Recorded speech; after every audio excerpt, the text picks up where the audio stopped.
ಉತ್ತರಾಯಣದ ಪ್ರಾರಂಭದ ದಿವಸವಾಗಿರತಕ್ಕಂತಹ ಮಕರ ಸಂಕ್ರಾಂತಿಯ ದಿವಸ ನಾವು ಯಾವ ರೀತಿಯಲ್ಲಿ ನಮ್ಮ ಆಚಾರ ವಿಚಾರ ಅನುಷ್ಠಾನಗಳು ಇರಬೇಕು ಅನ್ನತಕ್ಕಂಥದ್ದನ್ನು ಎಲ್ಲವನ್ನು ನಾವು ತಿಳಿದುಕೊಳ್ಳಬೇಕು. ಅದನ್ನು ತಿಳಿಸ್ತಕ್ಕಂಥದ್ದೇ ಈ ಸಂಚಿಕೆಯ ಹಲವು ಸಂಚಿಕೆಗಳ ಉದ್ದೇಶ.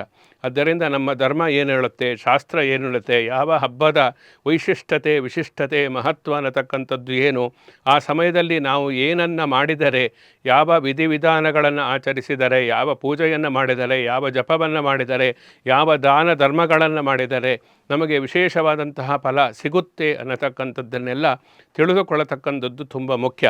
ಅರ್ಥಪೂರಿತವಾಗಿ ನಾವು ಆಚರಣೆಯನ್ನು ಮಾಡಿದಾಗ ಅದು ನಮಗೆ ಇಹಕ್ಕೆ ಪರಕ್ಕೆ ಎರಡಕ್ಕೂ ಕೂಡ ಒಳ್ಳೆಯದಾಗುತ್ತೆ. ಆ ಉದ್ದೇಶದಿಂದ ಈ ಮಹಾಪರ್ವಕಾಲವಾಗಿರತಕ್ಕಂತಹ ಮಕರ ಸಂಕ್ರಾಂತಿ ಉತ್ತರಾಯಣ ಪುಣ್ಯಕಾಲದಲ್ಲಿ ನಾವು ಯಾವ ರೀತಿಯಾದಂತಹ ಆಚರಣೆಗಳನ್ನು ಮಾಡಬೇಕು ಅನ್ನತಕ್ಕಂಥದ್ದು ಶಾಸ್ತ್ರವಿಹಿತವಾಗಿ ಅಂದರೆ ಶಾಸ್ತ್ರಬದ್ಧವಾಗಿ ತಿಳಿಸಿಕೊಡತಕ್ಕಂತಹ ಪ್ರಯತ್ನವನ್ನು ನಾವು ಮಾಡಿದ್ದೇವೆ.